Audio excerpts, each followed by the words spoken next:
Welcome to our latest explainer. Today, we're diving into a place that honestly totally defies everything we know about our highly connected, ultra-modern world.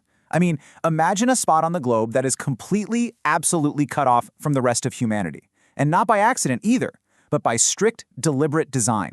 Today, we're exploring the island nobody is allowed to visit. It's a captivating mystery, a place kind of shrouded in secrecy, and an absolutely incredible story about preservation in its most raw and unyielding form. So let's get into it. There is an island where stepping ashore could cost you your life. Just let that sink in for a second. In an age where we can literally pull out our smartphones and book a flight to almost anywhere on Earth, there remains this rigid boundary that simply cannot be crossed. And this isn't about surviving harsh weather or scaling some impossible mountain or navigating treacherous unmapped terrain. No, the danger here is deeply, undeniably human. These borders are fiercely guarded by the island's inhabitants. Stepping onto these shores isn't just trespassing, it's a potentially fatal decision that has swiftly ended the lives of those who've tried. So where exactly is this forbidden shore? Well, deep in the Indian Ocean, tucked away within the remote Andaman Archipelago, in the Bay of Bengal, lies North Sentinel Island. Just hearing the name kind of gives it a bit of a thriller-like vibe, doesn't it? It sits out there, surrounded by these vast, pristine waters. It's just a tiny speck on the map, roughly the size of Manhattan, that has somehow managed to remain an absolute enigma. We live in an era where satellites and drones map every single inch of the globe, yet this specific, heavily forested island remains a completely closed book to the outside world. But here is why this is so profound. The Sentinelese people have lived on North Sentinel Island for thousands of years. Let that register. Thousands of years. We aren't talking about a recent settlement or some fringe group that retreated from modern society a few decades back. We're looking at an incredible, uninterrupted timeline of human existence isolated on this single island. They're one of the very last remaining uncontacted people in the world, maintaining a traditional hunter-gatherer lifestyle. Their technology and their daily routines have largely evolved entirely independent of the agricultural and industrial revolutions that completely reshaped the rest of our planet. It really shifts your perspective, doesn't it? I mean, you go from feeling this sense of fear about the danger of the island to a deep, profound sense of awe.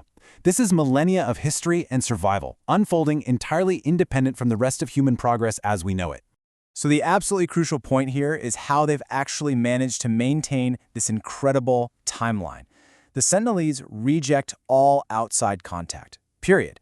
And they don't just politely ask to be left alone, they actively enforce their isolation. Anyone approaching the island is routinely met with arrows. It is a visceral, fast-paced reality out there on the water. If a boat gets too close to their shores, the response is immediate and it's lethal. Actually, one of the most striking modern examples of this happened right after the devastating 2004 Indian Ocean tsunami. When an Indian Coast Guard helicopter flew low over the island just to check on the tribe's survival, a Sentinelese man emerged right out onto the beach, took aim with his bow, and literally fired arrows up at the aircraft. They are fiercely protecting their home and their way of life, using the exact same methods they've relied on for generations to keep the outside world at bay. Because of this really intense, lethal reality, the Indian government stepped in and officially declared the island completely off-limits. To actually enforce this, there's a strict 3 nautical mile exclusion zone surrounding the island, and it's heavily patrolled by the Coast Guard and Navy. But, this legal and physical shield serves a brilliant dual purpose for 2 colliding worlds. On one side, sure, it protects curious outsiders from a barrage of arrows and near certain death. But on the other side, and honestly arguably much more importantly, it protects the tribe from us. Historically, when anthropologists like T.N. Pandit led these really careful, distance-based observation expeditions back in the late 20th century, they would leave gifts on the beaches. But ultimately, the government made the call that any further integration attempts were just way too dangerous to continue. Now, you might be wondering, why exactly do they need such intense protection from us? Well, it comes down to immunity. Basically, that's the biological defense mechanism that allows an organism to resist specific infections or toxins. And the tragic irony here is that the modern world is actually a far, far more lethal threat to the Sentinelese tribe than their arrows are to us. Because they have been utterly isolated for thousands of years with absolutely no genetic mixing and zero exposure to the agricultural and urban pathogens that has swept across the rest of the globe, the tribe completely lacks immunity to many modern diseases. Their bodies simply haven't built up the biological defenses that you and I just take for granted every single day. Which leads us to this incredibly stark reality. Even a simple flu could devastate them. Just think about that. A common cold, a seasonal flu, or even measles. Illnesses so mundane to us that we barely even slow down our daily routines to deal with them could be an absolute catastrophe for the Sentinelese. And we actually have grim historical precedent for this. When the British colonized the nearby Andaman Islands back in the 19th century, contact with other isolated tribes led to devastating population collapses from introduced diseases like pneumonia and syphilis.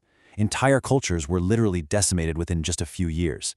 So one unauthorized visit, one careless encounter today could wipe out thousands of years of human history on North Sentinel Island in an instant. It's a fragile existence, it's beautifully preserved, but it's balanced right on a razor's edge. And this brings us to the ultimate dilemma we face today. In a world that maps every inch of the globe, what does it actually mean to leave one of Earth's last truly isolated human communities completely alone? It's a really profound philosophical thought. We're a species totally driven by curiosity, by connection, and by this constant desire to explore and understand our surroundings. Yet the absolute best thing we can do for the Sentinelese people is to do absolutely nothing. To respect their boundaries, to hold back our curiosity, and to carry the immense weight of preserving their true isolation. It's definitely something to chew on the next time you look at a map of our highly connected world. Thank you so much for joining me for this explainer today, and as always, keep asking those big questions.